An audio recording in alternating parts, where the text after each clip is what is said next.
It's time to pull those belts tight, race fans. The front stretch is coming at you, presented by Joe's Karting in Council Bluffs. Now, here's Dan Taylor and Dirk Houston. Well, good morning to you, race fans, and welcome to the front stretch, presented by Joe's Karting in Council Bluffs, online at joeskarting.com. Fast-paced, white-knuckle racing just across the river on 23rd Avenue in Council Bluffs. Get over to Joe's today. Do yourself right with a little indoor kart racing. Dirk, did you happen to see they opened up their track for a slick track the other day?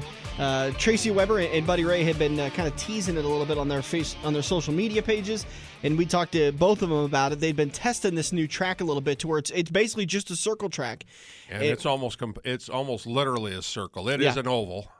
So they actually ran that last Tuesday night, and something they might start doing a little bit more. Or was that Wednesday night? I think it was Tuesday. I think it was Tuesday night, and then I saw the results and the videos on Wednesday. So that might be something they'll start doing more often. Go over to Joe's Karting today, 23rd Avenue in Council Bluffs, online at joeskarting.com. Remember, karting with a K. Get over to Joe's today. Do yourself right with a little indoor kart racing.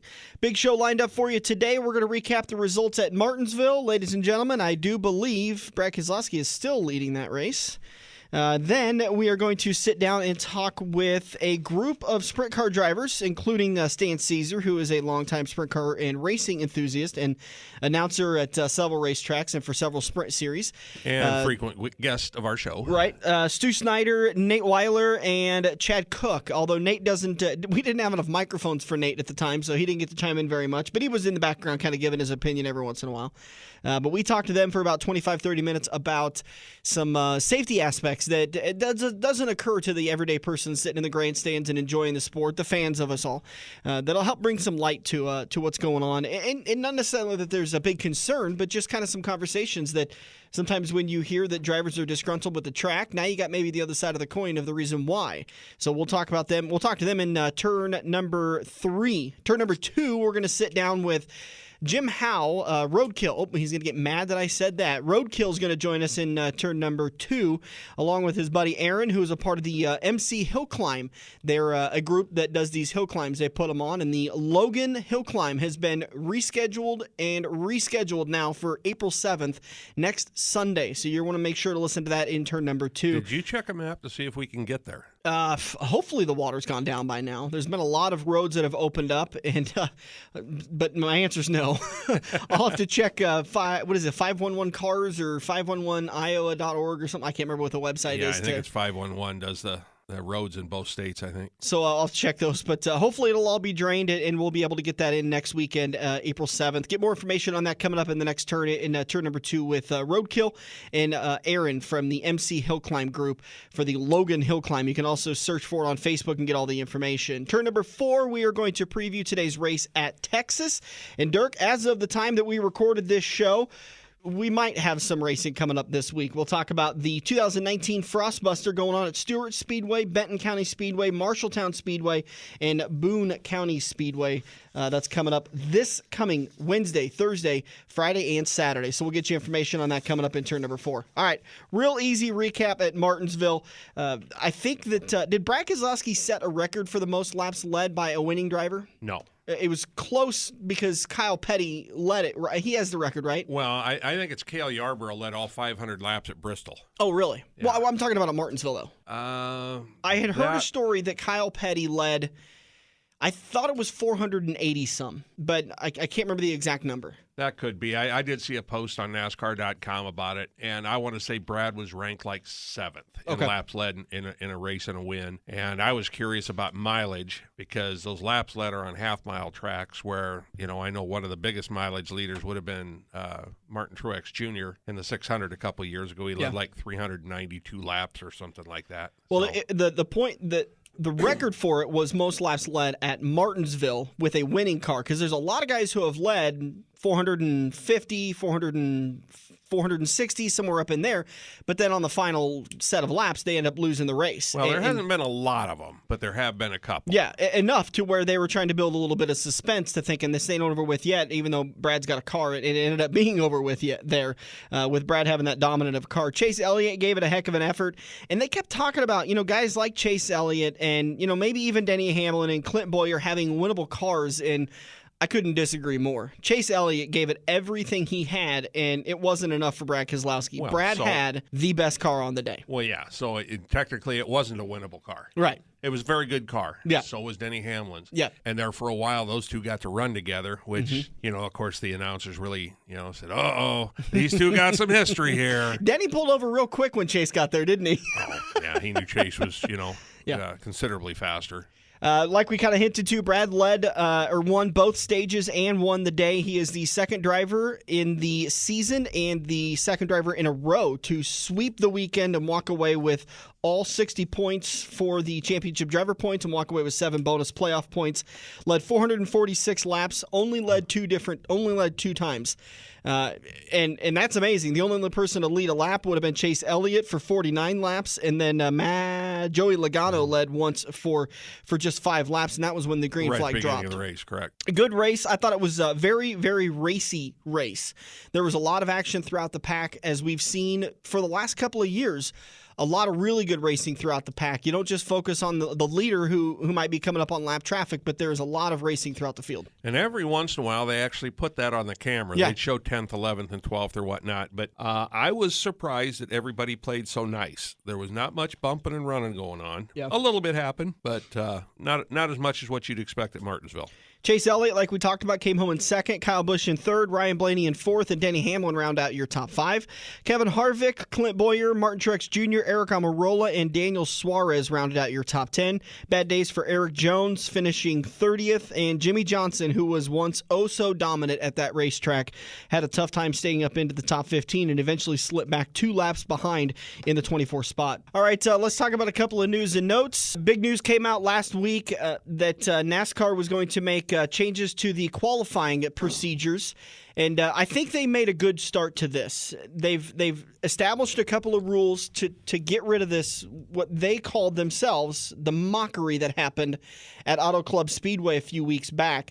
If you recall, drivers in the final round of qualifying came out and then stopped on pit road waiting for that perfect moment. Now, the reason why they did that is because the person that is able to go out third or fourth in the draft typically puts down a better time. Even 8th or 9th in the draft. The farther back in the draft, the better off they are when they get out there on the track. So nobody wanted to be that first few cars to go out on the racetrack. And they didn't just stop on pit road. They were past the pit road exit and stopping on the apron and all over the place. I mean, nobody wanted to go. And, of course, then it looked like, a cluster, when they all headed for, to get on the track at once. You talk about 6 or 7 wide.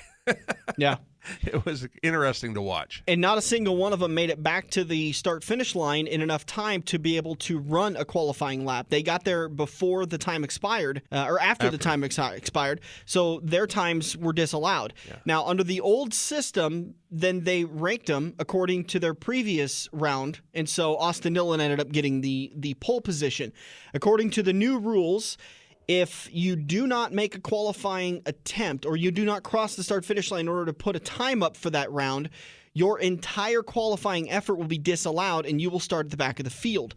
I think that's a very worthy penalty, especially now that we've seen on some of these 1.5 and 2 mile tracks that it's not as easy to come through the field as quickly as it was in previous years. Yeah, I mean, that's a start. I'm still kind of a purist with this sport. I just plain and simple believe they ought to qualify the same way at every track. Mm-hmm. And for some reason, they know the draft is big at super speedways. Well, it's big at other tracks too, and they know it too. And especially with this new aero package. But why they just don't admit it? Another one of the aspects to the qualifying is what they've designated a staging area for qualifying. Once a vehicle leaves that area, it must continue directly onto the racetrack. A vehicle must not slow down or stop while properly accelerating to make a qualifying attempt. So there won't be any more of this hanging out in the right at the end of pit road. Another thing NASCAR seemed to be frustrated with, and I assume some drivers use this as an excuse of why they couldn't get out there, was because some of their fellow competitors that stopped at the end of pit road blocked their ability to get onto the racetrack. So with this staging area, NASCAR feels like they're going to be able to get away from this blocking pit road and not being able to allow your other competitors to get out there, whether that was a tactic or something or just a consequence of. So the staging area is supposed to take care of that. Well, sometimes NASCAR is very good at thinking ahead on things. You know, we can see this problem coming and we can see that one.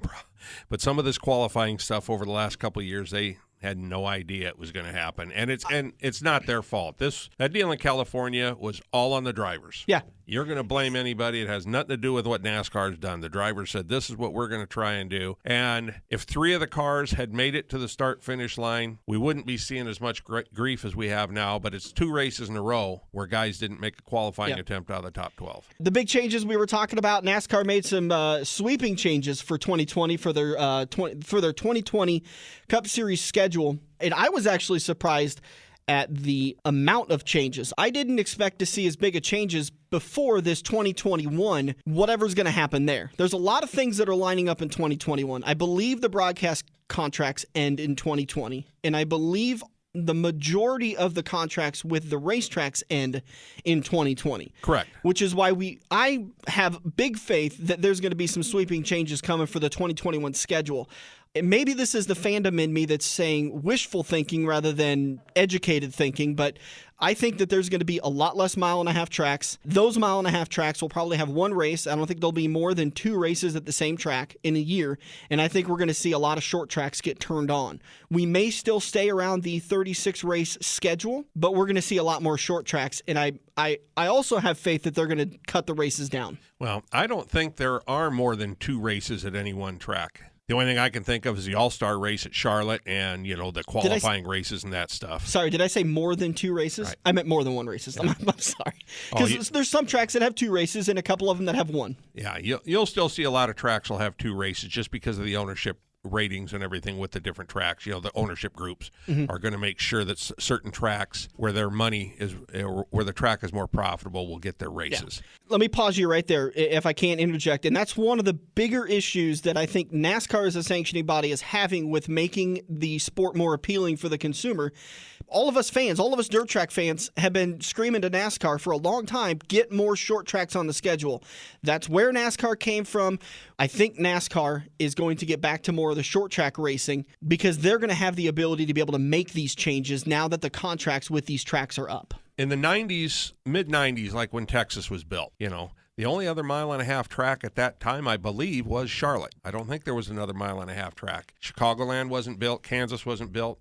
Atlanta at that time was a 1-mile oval, and Vegas wasn't built yet. Well, then, boom, they're selling, way over 100,000 seats at Texas the first couple of years. So, boom, now everything's got to be a mile-and-a-half. Right. They didn't even build that many seats at Vegas or Kansas or Chicagoland. They built the back straightaways with no seats at all those tracks. Mm-hmm. So they kind of were thinking a little bit ahead, if this trend doesn't continue type thing. But I know in the new schedule's got the Roval back at Charlotte in the Chase. So they've got a road course in the Chase, which is something I like because that's part, they got 2 of them in the 26 races. They need 1 in that 10-race section. Absolutely. The thing that I've seen a lot of people question on the different pages that I belong to on Facebook is everybody's complaining about the doubleheader at Pocono. Mm-hmm. And as you and I talk, the races are only like 6 or 7 weeks apart anyway. But the reason that doubleheader is there, if you look at the schedule from, I want to say it's July 19th to August 9th, and normally somewhere in there they take a 1-week break. Now, this year they put 2 weeks in because that's the Olympics, folks. NBC's got the races on TV, and that's when the Olympics is. So they've got the Olympic coverage. So for those of you who were complaining that the one time you had to switch to NBC Money or MSNBC Money or whatever the channel was, now you don't have to. Yeah, now you get the week off, and you can either watch the Olympics, go golfing, go boating, whatever. Go to your local dirt track, maybe. Hey, there's an idea. But that's why they did that doubleheader, in my opinion, because that's right where that second race at Pocono would have been. For the small teams, this could really be a pain. For your big teams, not that big a deal. Yeah. And the big teams all got, 2 transporters and everything else. The small teams always rent a second transporter or try and take 2 cars to the West Coast swing with a bunch of extra parts, however they decide to do it. But you go up to Pocono now and you're in practice on, I'm going to say Thursday, because they'll probably qualify for the race Friday, and then they'll do some type of invert for the race on Sunday. I don't think you'll see a requalification. That's interesting. I hadn't thought about that, but that's a good point. But I don't know exactly how they'll do it. I don't know if they'll do some type of invert or if you qualify for both days. Yeah. Who knows? Who knows where that's going to end up yet? But you go ahead in practice and put a car in the wall, and in the race on Saturday, put a car in the wall, and, you're the Rick Ware Racing in the 51 car or Starcom. These smaller teams are really going to suffer to put a car on the track on Sunday. I think a lot of guys are going to approach it. A lot of the teams are going to approach it a lot like Daytona and the Clashes. Take Carl Edwards several years ago that I believe it was when he was racing for Roush Fenway. He wrecked so many cars that if he would have wrecked on practice on the Saturday before the Daytona 500, they didn't have any more cars for him to wreck. He would have had to have borrowed one of the backup cars for his teammate. And I would imagine it'd be the same thing for some of the lower teams, that if they wreck a car during practice at the first Pocono and then they wreck at the second Pocono, they're going to be in a world of hurt for the third Pocono, for the second Pocono race of that weekend. So that's going to be an interesting take on it.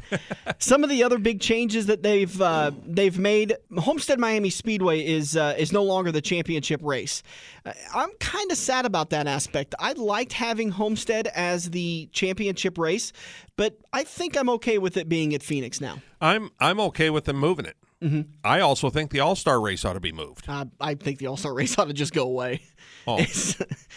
Unfortunately, the economics of the sport, these guys aren't going to push really hard unless they're in the top 3. And even then, we've seen it at Charlotte. Charlotte's just a bad racetrack for them to do the All-Star race. Well, that's what I'm saying. They ought to move it around. And, I think it's good because I think it's great for sponsor opportunities. You see a lot of guys run throwback schemes and stuff like that. So I like that kind of aspect of the sport. But I do think it ought to be moved around. They took Daytona off the Firecracker 400 weekend, which was forever and ever and ever. 4th of July weekend was theirs. And I think this is a last-ditch effort by moving Indy to that weekend to see if they can salvage anything from that race. If that race doesn't go totally gangbusters this year, that race is gone. See, and I think it's gone. Again, this is the fandom in me. I think Indy's gone anyways, and I hope and pray that's an Iowa Speedway race in 2021. But moving a Daytona race, a restrictor plate race, to a cutoff, which was something they took away from Talladega a couple of years ago. Yeah, I just don't understand. I'm perplexed by that. And then Kansas has had a good couple seasons with their cutoff race, and they took that away. Yeah. I believe that a lot of the reason why they put tracks where they did was because this is just a placeholder until they make the big change next year. Well, but to me, I can tell you right now, the most exciting race next year is not going to be the championship race at weekend. It's going to be the week before at Martinsville.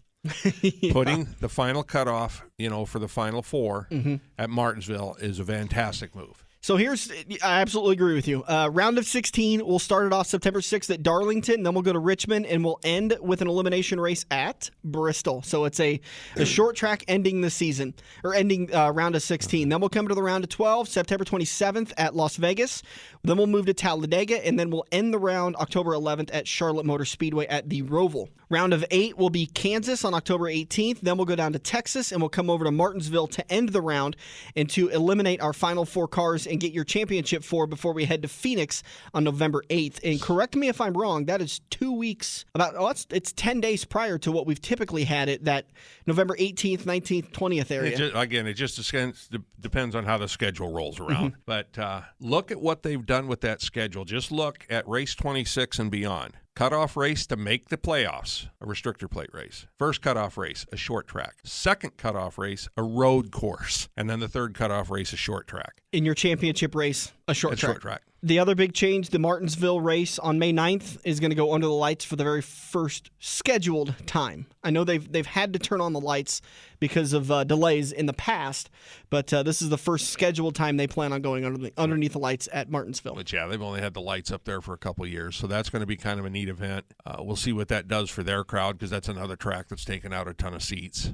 So if you want to see this, we have the graphic up on our Facebook page. Of course, race times and broadcast partners will be announced probably in the off season, sometime about December or January. And a lot of this stuff people, okay, so they moved a Homestead race from November to, was it April?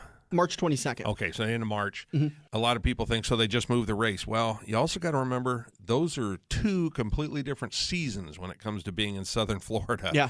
So kind of your notebooks for Homestead are gone. Absolutely. All right, we're going to take a break. We're going to come back in turn number 2. We're going to sit down with Aaron and Roadkill to talk about the Logan Hill Climb. Then coming up in turn number 3, we'll sit down with Stan Cisar, Stu Snyder, and Chad Koch to discuss safety at racetracks. And then in turn number 4, we'll get you set for today's race at Texas, and we'll preview the Frost Buster coming up Wednesday, Thursday, and Friday, plus the Spring Meltdowns at I-80 Speedway coming up this weekend. We're going to take a break. We'll be back on the front stretch. Every race car driver has run into the same problem. It's well past normal parts store closing hours, but you need that one to finish your car. The guys who brought you White Knuckle Racing by the River bring you Joe's Karting Racing Parts and Tire Store. Open until 10 p.m. Monday to Thursday and open until 11 p.m. on Friday and Saturday. A parts store that fits your after-hours schedule, and you can turn a few laps at Joe's Karting while you're waiting for your part to get pulled from their warehouse. joeskarting.com for more information.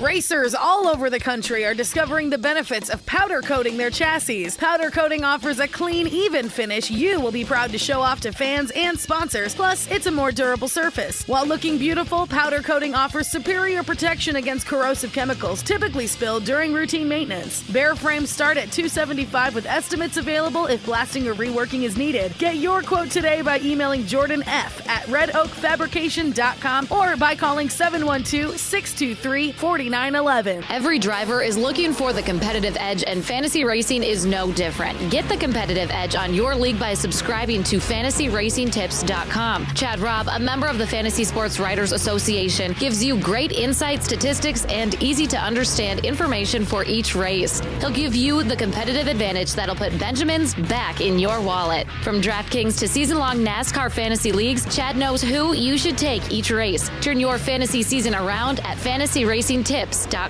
We're hooked up in turn 2 and still showing the green flag on the front stretch. Welcome back to the front stretch. Rolling into turn number 2, and it's we're going to be talking about the Logan Hill Climb, put on by the Hillblazers MC Club. We've got Aaron and Jim Howe. What's up? How you guys doing, buddy? Good. Good. Jimmy, You call me by my real name? come on, Jimmy. Roadkill. Sorry, Right Roadkill. I know you as Jimmy. Oh, man, it's all good today. Great guy, Jimmy. I always do appreciate it. You guys had tried to do the Logan Hill Climb last year. Mother Nature was some words that we can't say on the radio. You guys really worked hard, time and time again, rescheduled. I think you rescheduled it like 3 times. Yes, 3 times. And it just didn't work. Just weren't able to get it done. Actually, I think No, you guys it actually worked. got it Let in. me Yeah, tell you, we have had you it a heard little 3 later. times a charm? You guys had You it on. should know, Aaron, yeah. 3 girls in a row. I know. Tell them. Just whatever. Every motorcycle event we go to, I try to pawn him off on Yeah. the PA. But 3rd time was a charm. 3,000 plus spectators. Wow. 200 plus motorcycles. I had my lawn Unbelievable. chair and my cooler ready to go for the 2 reschedules, and then it was rescheduled on a day I had to to the racetrack. I'll tell you what, you're going this time. I am. I'm excited about it. And it's April 7th. Correct. April 7th coming up this year, 2019. That's the this is the 3rd date, right? The 3rd time. This is the 3rd reschedule already this year, yes. So history would say this is the one that it's going to be. It's going to happen. So it's on Sunday, April 7th at Logan, Iowa. Talk a little bit about the hill climb, the ins and outs, the who's, the what's, the hows. Well, show up, $10 to watch the race, and then $20 to enter. It's going to be a good time. Class for any bike you bring. So it's just bikes? I mean, I can't enter my green truck that I got parked over here? That's No, you after the can't. race. After the race. But if we don't, we'll turn our back after the race. We don't know nothing. We're Hillblazers. The hill that you guys were talking about last year, I think it had like it went up and then it kind of leveled off a little bit, and then it got steeper as it went up into a second stage. Correct. There's a little jump at the bottom, and then go up, and then there's about, 80 degree. Well, you know, the best thing to do, Aaron Correa right here with me has a beautiful YouTube shot with his GoPro that would be outstanding to check out. Yeah. Tell them about that. There's a lot of hits. Well, I haven't been on that for a while, but yeah, I got a YouTube channel, and yeah, I got some GoPro imagery of me going up, and Harold Waddell's probably got some going up there. So. And is that footage of this year's climb, or is it of previous climbs? Previous. Okay. 12 and 13. I think. Okay. I haven't done one since. So. This thing kicks off at what time? When do the climbing start? When's all that good stuff? I'll tell you what, the gates open early, 8 a.m. Come on out, get your place, get set up. We start racing around 10 a.m. Okay. And you know what we do that's different than a lot of places? We mix the youth with the amateurs and the semi-pros all at one time. You'll see 3 races at once, sometimes 2 races a lot of times. And you know what? We even foot climb kids up the hill to race them for bicycles. Hey, that's something I could do. Well, you got to be a little younger. I'd still lose to the kids, but I mean, we have a big attraction this year. Yeah. At the climb, we have Logan Sapala coming from the X Games. Correct. We have And Johnny Henderson's bike over here Winter from the X X Games. Yep, and Winter X Games. We have Chance Jarvis, Harold Waddell, several of the people from Montana and Wisconsin.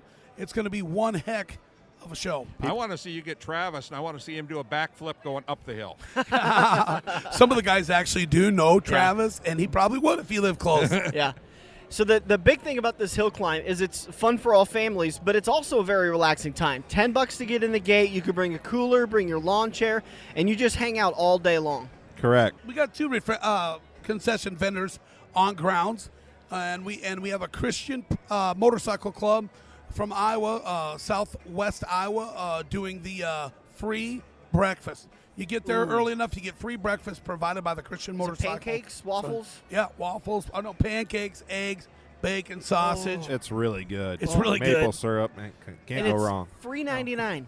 $3.99. No, it's free. Free. $3. Free 99. Yeah. there you go. $10 to get in gets you that free breakfast, and there is 14 different classes that are going to be competing at the Hilgan Low If Climb. you come, Dan, both of you guys come, it's unlimited announcements for both the circle tracks.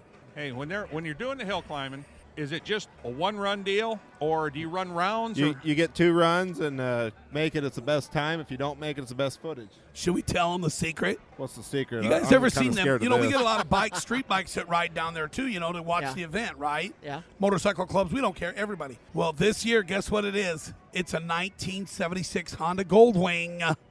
The Goldwing Challenge, sponsored by yours truly. 10 riders take a Goldwing and see who can get it the furthest up and or over the hill I'd like to see a new 1800 up that. with bags with bags. and windshield. And that's presented by Tuffy's Auto Parts in Bellevue. Well, we don't want to actually be liable for it, but no, absolutely. Absolutely that is. And how many classes do you have for that? We're going to pick 10 riders that we feel are just crazy. And All different sizes of engines, all the way up to from 50cc all the way up to 500cc, and then also a vintage class. And I missed the 701 class too. Yep. So there's 14 different classes, and you're going to be running, you said, up to 3 races at one time. Correct. absolutely. So when people get there at 8 o'clock, when's the first hill climb start? Like about 10.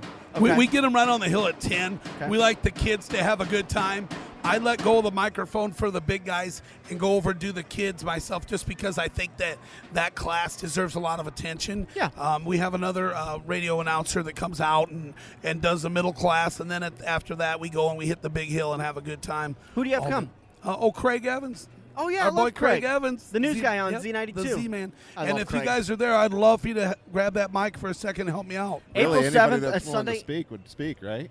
Yep. Now, is there any test and tune type deal? Do you get a couple practice runs? That's or is it behind. 2 runs? No, No, you do, but just send it. send it. we go in the back. There's a little practice hill in the back. Yep. They give it 2 clicks and they let her eat. That's usually where I drag race Aaron. I haven't beat him yet, but It's going to be tough to we beat bump me. bars maybe once in a while. Oh, absolutely.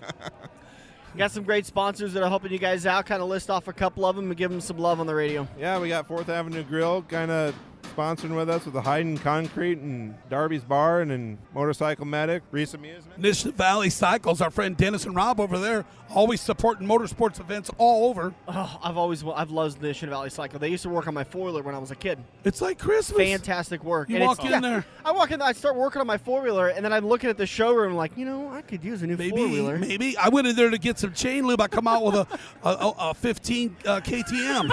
I mean, 450. Those guys at Mission Valley Cycle do an amazing job. And they all race. They all ride. Yeah, they're great people. Every one of them. Fantastic. You'll go there. They got broken legs and arms all summer. It's great. Cracked skulls. They'll tell you how to do it because they didn't do it right. Right. We got some good sponsors. Ace Glass, our very own Ace Glass, the president of our club. We sponsor several other people. So Don't forget Zarfab. Yep. Zarfab. All right, so once again, the Logan Hill Climb going on April 7th. That's a Sunday. Everything kicks off. Gates open up at 8 o'clock. First race is at about 10:30. $10 to get in. Bring your lawn chair. Bring your cooler. You can bring a snack with you. You can bring some beer, bring some pop, whatever. Go early for free breakfast. You've got a free breakfast. When does do you know when the breakfast ends, or is it whenever they run out? They go to about 9:30. Okay. Probably when they run out. Absolutely. They do a great job, you guys. Don't forget about the national anthem. The national anthem celebration, we call it. We do a little bit of flair. I do a little bit of Roadkill Productions on that. Oh, my. So there's a little bit of Class pyro. B fireworks license get in handy? Absolutely. Find them on Facebook, Hill Blazer MC Club. Hill Blazers MC Club is the way you can get the information on this hill climb coming up. Aaron, Jim, always do love having you guys on the show. Thank you so much. Exhausted. We got to take a break. Yeah. I need a nap. We're going to be back on the front stretch. Awesome. We all have that coworker that runs their mouth off at how great they are. They shot a 5 under par, 95-mile-an-hour fastball, bench press 375, brah. Wouldn't you love to shut them up by schooling them at Joe's Karting? Council Bluffs' premier indoor karting track, professionally designed so each corner is your opportunity to embarrass your coworker. Call Buddy for your next company outing at 712-256-5278. Joe's Karting, white knuckle racing just across the river on 23rd Avenue next to AMC 17. If you love wings, if you love rings, and all kinds of other tempting things, great times, great food, get to Quaker Steak and Lube. Quaker Steak and Lube is the official watering hole of the front stretch and the home of MAV TV, featuring action from the Lucas Oil Late Model Series. Great times, great food, get to Quaker Steak and Lube. Located on Mid-America Drive in Council Bluffs. Feather the brake and get back to the gas. Dan and Dirk are headed into turn 3 on the front stretch. Welcome back to the front stretch. Rolling into turn number 3 at Stan Cisar. Stu Snyder and Chad Cook joining us also. And all these guys brought to us by Red Oak Fabrication, online at redoakfabrication.com. If you need your chassis powder coater, whether it be a sprint car, if you want to get your sport compact, or you want to get your cage cart powder coated, take it over to Red Oak Fabrication. They're going to do it $275 for a bare chassis. If you need any powder coating or reworking done, sandblasting, that kind of stuff, it's going to be just a little bit more for the labor, but they'll take great care of you. Jordan F. at redoakfabrication.com is the email address to get more information about that. So one thing I love doing about this show is that I think that we oftentimes open up the eyes to the fans of aspects that you drivers have to go through when you're out there racing. It's easy for us, and me being an armchair fan, and saying I'd have done it differently this way if I could have, I'd have maybe given him the spot or moved a little bit different. You know, it's easy for me to say that, but a lot of times I don't have any race experience. I've never been behind the wheel of anything other than a PlayStation controller. And I should barely be behind the wheel of my consumer vehicle at times. But that's another segment. What I wanted to talk to you guys about. Two segments. I want you. Got to do with an Iowa birthright. Get out of my way. Get out of my way. I wanted to kind of see if you guys could go around and kind of talk about some of the things that you notice at racetracks that fans wouldn't notice that we need to start talking about happening to make a change. Be proactive instead of reactive. One thing that I think about that I see is, when these cars, when you see the wing fly off the car on the first roll, then basically that wing is not there to be the safety factor that it has become, as well as being downforce to make the cars faster. It's also a pretty good safety device because it cushions the blow. It dissipates the energy considerably. Exactly. And some of the cinch bolts that they have, I really think it's a good idea to pin those wings on. Chad? The only thing that I will disagree with on the wing is when you flip hard enough and it crushes below and gets to where you can't get out of the car. Well, I was going to say, and that was the only redeeming factor of the fact when the wing does get off the car is it opens up an egress, for the driver to get out through the top, because we were just discussing off microphone a little while ago, looking at chassis and talking about cars, how the body works and how the openings keep getting smaller and smaller. And, you look at if something happens, worst case scenario. Stu doesn't have to worry about larger- things No, shrinking. Larger- I keep making mine smaller. Larger drivers, not necessarily guys like Stu or say a Jimmy Grasso or somebody that's pretty small, wouldn't have a problem getting out of smaller openings. But some of the bigger guys, Somebody taller like a Jack Dover. a little Dove, trickier. That's difficult. to I get would a say full left side panel on his car. I caught on fire one night and had a left side panel, and Chip Graham from Texas ripped the side panel off because I was stuck in the car. Yeah. Wow. And I was trying to get out, and I couldn't. I was starting to panic, and my legs were on fire. Well, guess what? I don't run a left side panel anymore. I don't run a Stevie Smith bar. And everyone's like, "You're crazy. You need that." I'm like, "No, I don't." Yeah. If I flip and I'm on fire, I want to be able to get out of the car. Mm-hmm. That's my Yeah, deal. there's definitely a balance there because you have to be able to create enough structural support, but then too much puts you basically inside of a prison. Yeah. Or like everything that we've talked about in the last 15 minutes has been us updating our cars, or sanctioning bodies coming in with rules for us to make our cars safer.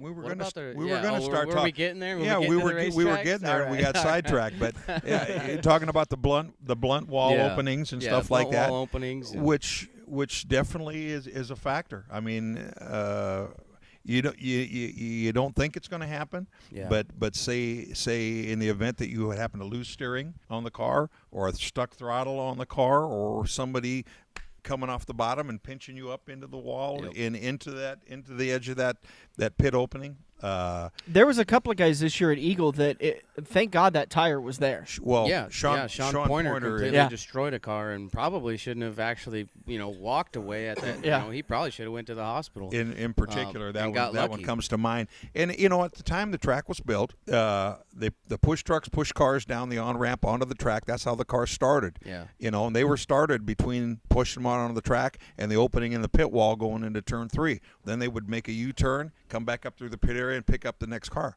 Well, we don't utilize that anymore. We put everybody out on the track, and we have push trucks pick up the cars as they go, and they do a great job. They start 20 sprint cars. You hear about you got to push them to start them and this and that. We start 20 sprint cars down there, less than a minute and a half. Yeah, we need push truck Mike here to we've got a great group of push truck drivers that run with both series and at Eagle Raceway weekly. And we can start that 20-car feature in less than a minute and a half. We can't get all our pre-race music and all the hype and the lineups and everything done in time to have all those cars up running. Yeah, you guys are starting to cut into some of my favorite music when I'm sitting on the racetrack, waiting to be pushed out for the A feature. Now I'm like, well, what happened to my song? So coming back to it, we're kind of discussing a little bit about that blunt black ball on the entry to turn 3 at Eagle Raceway. And right now, that's something that with the way the track's lined up, you could close that off, that could, and it would not hamper the efficiency of the race night. I think there could be a swing out gate that swings toward turn number 3. It could be anchored. Yeah, it could be anchored, but just. Yeah, it could be anchored at the I guess it would be the west side of the opening, and it would pivot, and it wouldn't hurt anything because usually that's where the water trucks park back down on the back corner down. And that way it can still be utilized for the when we actually need it open. The only time what we use it for is for cars exiting the track after they've crossed the scales in their heat races. Mud turtles or whatever class might happen to be out there, but and also the fact that the second ambulance can get out that opening to get down if needed down in turns 3 and 4. But there's a compromise there, and I think that's a pretty easy fix to what could be a pretty bad problem. The second thing, and I don't think Eagle's got that problem quite so much, except possibly up and into the pit area, is the catch fencing. I think there are some tracks in this area that the catch fencing is dangerously close to the racetrack. It would hold a chicken in at some places. I used to race that down in Missouri. and that's something I think they might have to take a closer look at too. You can't make this deal so expensive that the promoters can't afford to implement all the changes. But at the same time, I think there's a compromise. Yeah, we've got to try and do something. Us as drivers, 3 of us sitting here. And we're talking about tracks in this area, and Chad, you can probably bring things to the table. What you've seen down in Texas, Oklahoma. Chad, you can feel free to throw these tracks under the bus because it's not like they can do anything to you now. They're not going to hear you. They don't even know who you are. Yeah, we've already done enough damage. Sign in underneath a different name. The divorce is done, right? You don't have to worry about that. Okay, we're good. I'm single. I will say I've showed up to race a sprint bandit show at a certain track. I'm not going to name the name. Go ahead. Ardmore, Oklahoma. Southern for that Oklahoma not Speedway. naming the name. Great facility. We showed up and there was no ambulance. We waited till an ambulance showed up and it put them an hour and a half behind, and they were pissed off at us. I'm not going to race. Good call. Unless there's an ambulance there. Yeah, I've had that at some of the tracks that I've worked at too, where the fans are getting mad because the ambulance had to take somebody to the hospital, and it's their policy to not run without an ambulance in there. Insurance. I can't believe that some insurance companies only required paramedics and some type of a vehicle that can transport. 72 Chevy with a flatbed. Not an station EMT. wagon. I'm just that whole Steve Lang, the guy that runs the Sprint Car Bandit series down in Texas, he came to us and to each driver and said, "Hey, there's not an ambulance here." And I was like, "Do what?" And then that's when I started noticing every track I went to after that, I was like, "Y'all have an ambulance?" "Yeah." "Do y'all know how to get a guy out of a race car after it's been flipped?" You'd be shocked how many guys don't know what to do. That's the other thing that you don't see a lot of, is that the amount of training that a lot of the tracks do in the area to make sure their safety officials are knowledgeable and efficient. And there's a right way and a wrong way to extract a driver from a car.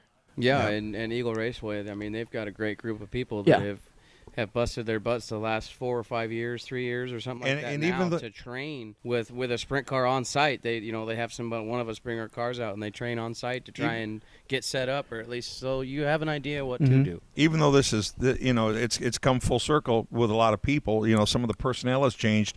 The crew at Eagle, they take pretty much pride. They take pride in what they're doing. And they're their own group. They personally invest a lot of money. They're on 4-wheelers now. They've got 2 fully equipped vehicles, one in each corner of the racetrack, and I think that's a pretty good plus for guys racing down there. Because that's not to say something bad can't happen. Yeah, it can happen anywhere, and we know that as we sit in these cars, we understand that. But let's try and see if we can work together with some tracks and the late Speedy Hill used to have seminars every year. Yep, every year. He'd have 1 or 2 a year. He'd have one to cover sprint car type stuff and one to cover stock car stuff. And I know there's a big group with all the eastern Iowa tracks that have a big seminar. I don't know if it's in Davenport. The MedStar guys from up in Sioux Falls, they mentor a lot of track safety those crews. Guys are amazing. Well, look at Tim Kozak. I mean, thank God that crew at Eagle is on the ball, because they were on him like white on rice before the cars even came to a stop.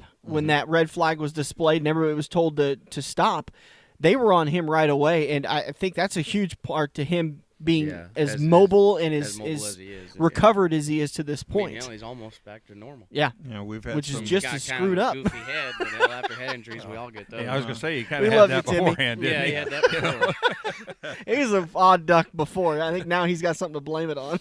Something else I wanted to talk about, we were talking about going down to Shelby County when you were previewing the Nebraska 360 schedule. And I have always been a fan. At Crawford County, the first track I ever worked at, I really liked how 3 and 4 didn't have a wall. 1 and 2 did have a wall. I liked the difference between the two sides of the track. I think it added a little bit of flair to a driver. But it was a pretty shallow wall. Yeah. It wasn't a high bank and then a deep drop-off on the backside. Stu, as a driver, do you like a wall? Are you okay with no wall and a berm? What's your preference? No, I think over the years I've ran at pretty much every one that you could try and run at, and I would have to say the wall as a driver makes you feel a little better. Yeah, gives you. I'm gonna run in on that thing, and if the cushion doesn't hold me, at least I can take my chance at hopping the right rear on the wall and getting away. But without the wall, it makes you a little bit more leery getting into the corner, sailing that thing in there when the cushion's almost ready to fall off the backside of that corner, and you don't really know what's on the other side.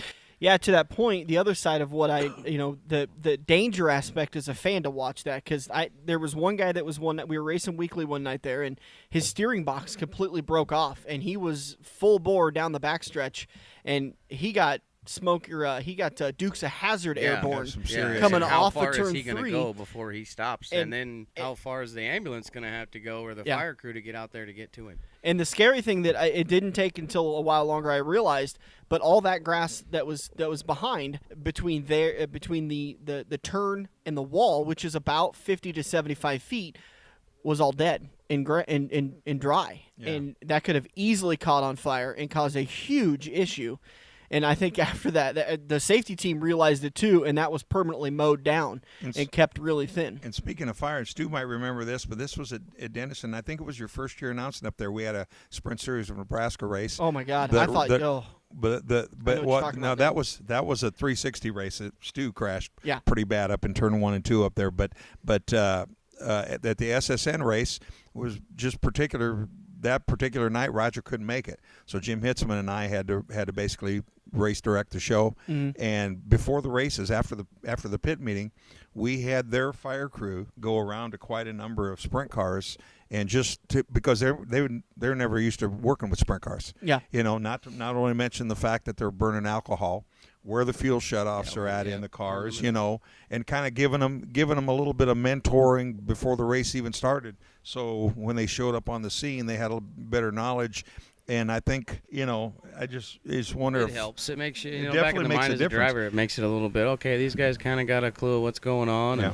And I'm sure it gives them a better mindset, too. Well, when you've got an option on a Saturday night, do I go and race at Eagle Raceway or do I go and race at Track X? At Boone I know the Jefferson, crew at Eagle. That may be the deciding factor for you as an enticement for the promoter. I'm sure these two back by here behind me could attest to that, too. When we were younger, it don't matter. Let's go. Yeah. But you get a little older and you've had a couple injuries underneath your belt. You look at that and say, all right, do they have a good safety crew? Do they have an ambulance? How do they have a fire extinguisher? Brain cells a few more years at least a couple more. At least you could make her down the road and keep racing, to make sure that those kinds of people are there. I know one thing over the basically 30 years that I've been involved with the sport. I can remember when I first got started teching, and we'd do our safety checks. And you'd see a guy with a $2,500 carburetor on there, and he'd have a $100 helmet. Yeah. You still see that today. Yeah, but not near like you used to. I mean, like you were talking, you bought a new carbon fiber helmet this year, and I mean, I know that's more than $100. Yeah. Well, I got to imagine the concussion issues the NFL is having, and somebody like Dale Earnhardt Jr., who ended his career early because of concussions. We assume that Carl Edwards ended his career early because of concussions. That's got to be something that makes you think, maybe I'll add a little bit more to my helmet budget because I don't want to have to deal with these concussions when I'm 45. Yeah, and really, if you go talk to these safety companies, thank God I've had Simpson Racing Products as a sponsor for the last, I think, 15 or 16 years. Great safety equipment. And you kind of make sure after you start reading these articles on the football players and some of the NASCAR drivers and the bigger drivers that are starting to have issues with CTE, you kind of start looking back at, okay, well, wait a second, how many head injuries have I had? And what's kind of going on and happening in my mind that I really don't remember what was going on. So you make sure you got the best stuff. That's the end of the story. Yeah. You can have a $500 injection on top of your car. I don't give a shit. Make sure you got a $1,200 helmet or an $800 helmet. Two of the best drivers left us last year. Yeah.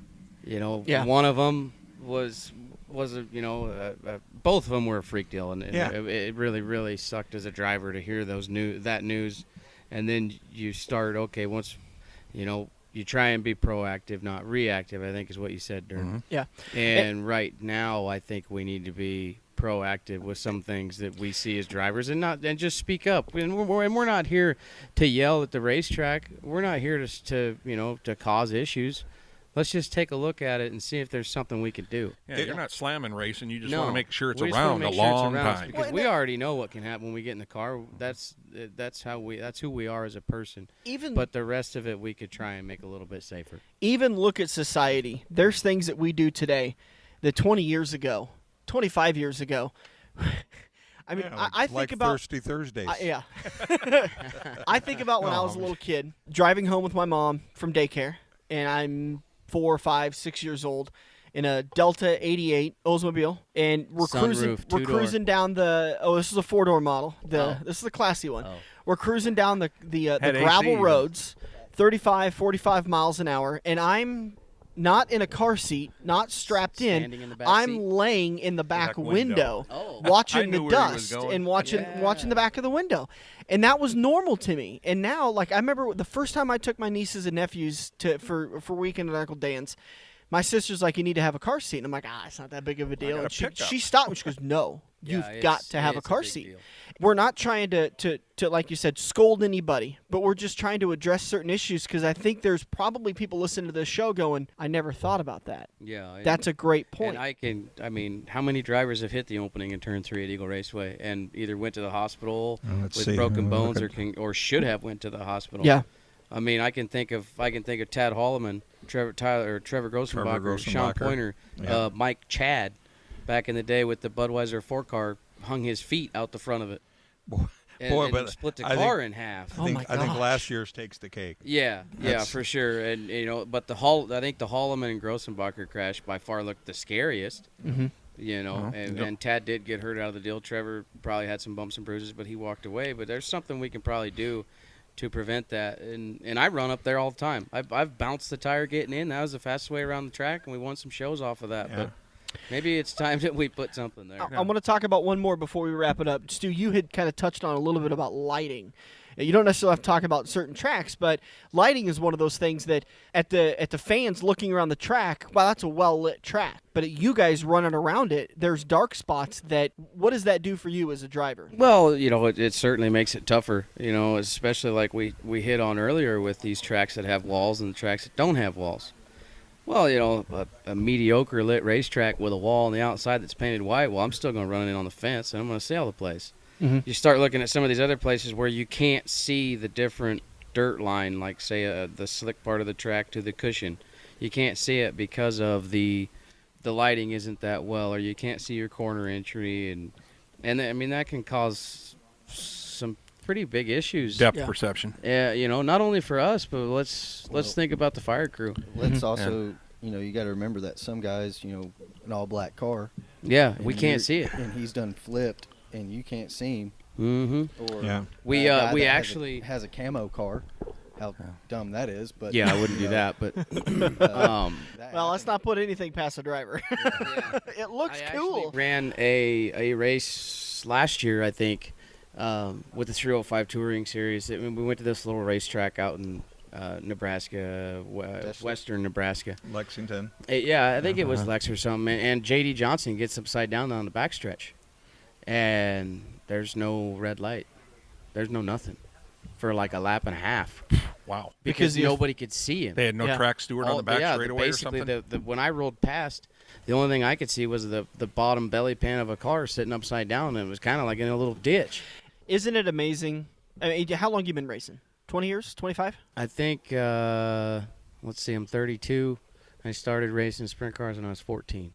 Isn't it amazing how much it's changed since you've been in it? It's crazy. I look back on photos of my first cars, and I'm like, what even is that? We were a society that used to smoke while filling up our gas tanks. Yeah, and now I keep we're watching a video on Facebook of Dick Trickle smoking a cigarette rolling around a racetrack. Right. And I actually did it when I used to back in the day, and it's like, what in the hell? These things don't occur until something happens. Yeah, and now we do something. The whole point of this conversation was to make sure something doesn't happen and it occurs ahead of time. Guys, I always appreciate it. Chad Koch joined us up there out of Texas. Going to be racing the 22C sprint car throughout the Midwest this year. You'll see him at Eagle Raceway. Part of the Sprint Series in Nebraska, right? You're going to do that tour too? Yes, I'll be doing that. And he'll be at the track as much as he can. Yeah, I'm probably going to try to at least race 2 times a week, if not 3. Koch. Okay, that's what I thought. Koch. Okay. Yeah.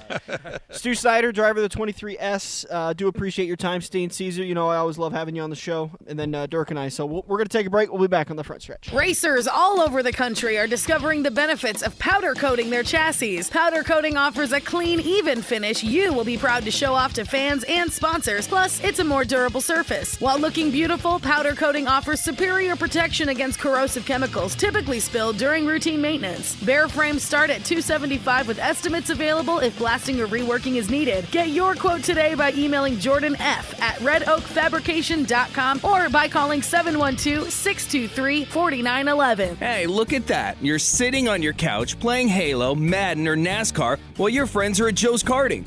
Each lap is an adrenaline-filled, heart-pumping, white-knuckle experience that you can only get at the Metro's largest indoor karting track. Eco-friendly Honda engines rip you around the professionally designed road course at breakneck speeds. Can you reach the 14-second lap bracket? There's only one way to find out. Put the controller down and get to Joe's Karting, 23rd Avenue in Council Bluffs next to Quaker Steak and Lube. It's checkers or wreckers as we enter turn 4 on the front stretch, presented by Joe's Karting in Council Bluffs. Welcome back to it. Heading into turn number 4. Just about ready to wrap this baby up. Dan Taylor, Dirk Houston on the front stretch. Appreciate everybody joining us. And by the way, Dirk, we got a new sponsor that came on board. You may have heard their commercials. First Detail Supply, located 102nd and J Street in Omaha. The first of its kind in the area. The closest you can get to stuff like this, you have to go to California or you have to go to Florida.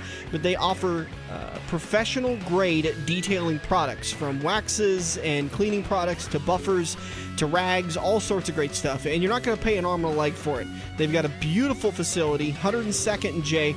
Nice little shop. And it's very inviting to go in there and grab a couple of stuff, grab a couple of bottles and things. I've already racked up a pretty good credit card bill going in there. And like, my tree has these little, you've seen those little berries that my tree drops in the fall, and the deer absolutely love them, and they stick like super glue to my truck.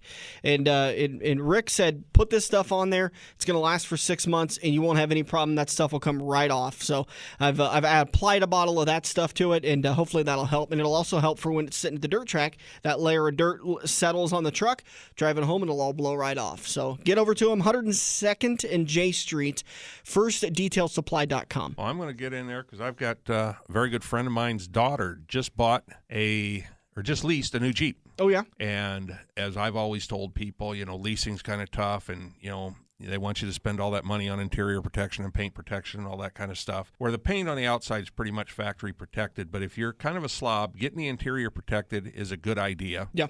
But it was going to bump her payment considerably, so she didn't do it. So I've said, we'll get a hold of some people, and we'll go get some treatment for your leather seats that you can put on so you won't stain the seats and get charged when you turn that lease back in. 102nd and J Street. You can find them online, firstdetailsupply.com. Go in and talk to Rick. Not only is it a treat to be able to get the right products, but he's going to tell you how to apply them and when to apply them, so that way you can make sure you're getting the best out of your products. Yeah. 102nd and J Street. And thank you so much to Rick. He's going to come on as a full-time sponsor. By the way, mention the front stretch and you'll get 10% off your purchase. It's good for any vehicles. Doesn't have to just be a classic car.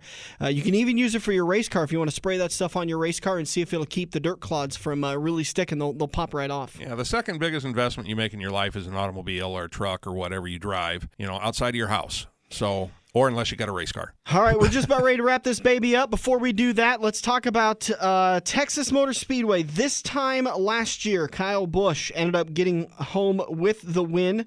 He led 116 laps, second in stage 1, won stage 2, walked away with 59 points on the day and 6 playoff points. Kevin Harvick came home in second. Jamie McMurray, when he was still driving the one car for Chip Ganassi Racing, came home in third. Eric Jones in fourth, and Ryan Blaney rounded out your top 5. Joey Logano, Kurt Busch, Darrell Wallace Jr., Clint Boyer, and William Byron your top 10. That was a good run for Bubba Wallace. He didn't have a whole lot of top 10s last year.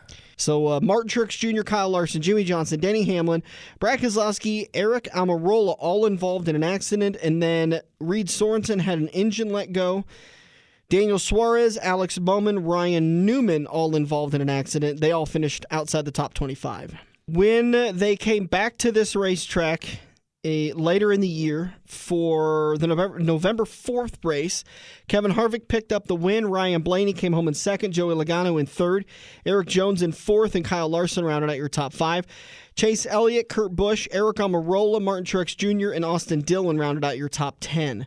Harvick won stage 1 and stage 2, won the race, won the day, 7 bonus playoff points, 60 points on the day, and locked himself into the next round. Let's see, the worst of the playoff contenders to finish At the fall race last year was Clint Boyer finished 26th. Kyle Busch finished 17th after winning the spring race. That's how the two Texas races laid out this time last year and the fall race. The race today is on Fox Sports 1 and PRN.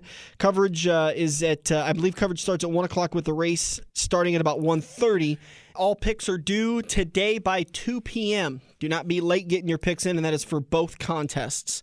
So races coming up this week. The 2019 Frost Buster kicks off this Wednesday, April 3rd at Stewart Speedway, featuring, modified stock cars, hobby stocks, sport mods, and sport compacts. Then on Thursday, they go to Benton County Speedway for modified stock cars, hobby stocks, sport mods, and mini mods. On Friday night, April 5th, they're at Marshalltown Speedway for modifieds, stock cars, hobby stocks, and sport mods. And then the Frostbuster 4 days wraps up at Boone County Speedway Saturday, April 6th. Modified stock cars, hobby stocks, sport mods, and Race Saver 305 sprint cars.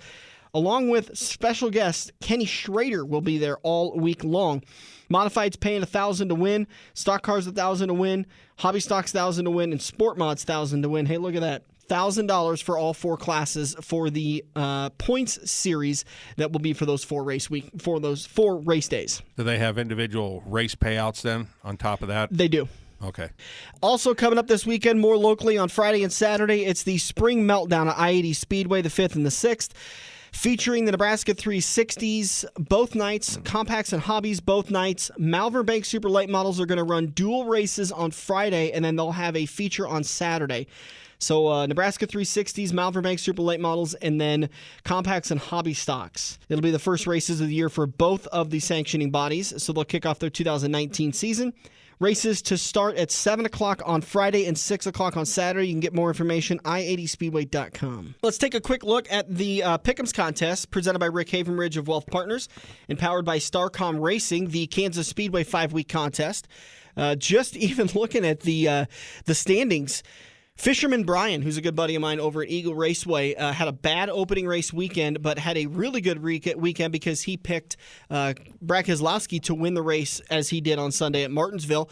Jumped 42 spots. He's up into the top 14, and I told him before, he goes, yeah, but I'm back into 14th. I said, hey, we've had somebody come back from the 60th spot to still win tickets and get into the contest. So congratulations to Kathy, Cat 4452, Kathy Broadhammer, and Jake Sells, along with R.L. Smith, all leading the contest. They are perfect in the first 2 races. Yep, and why anybody wouldn't be perfect. I mean, it's been, in all honesty, you've got the 2 guys each with 2 wins that have won those 2 races. So 2 of the power teams won them both. So things could change up here in the next couple of weeks. So the winner of the contest wins the Crewman for a Day privileges. They'll get the 2 hot passes to Kansas Speedway for the May race weekend.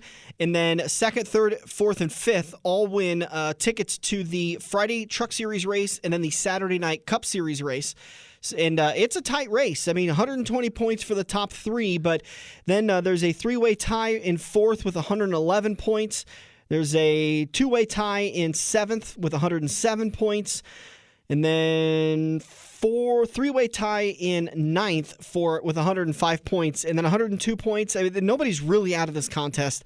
Maybe farther back into the lower areas, but down in the I think there's 84 people that are involved in this contest. So if you're down there in the 84th spot, it's not looking very good for you. Yeah, but this is why we don't do 2-week contests, because we'd need a 7th or 8th tiebreaker. Yeah, absolutely.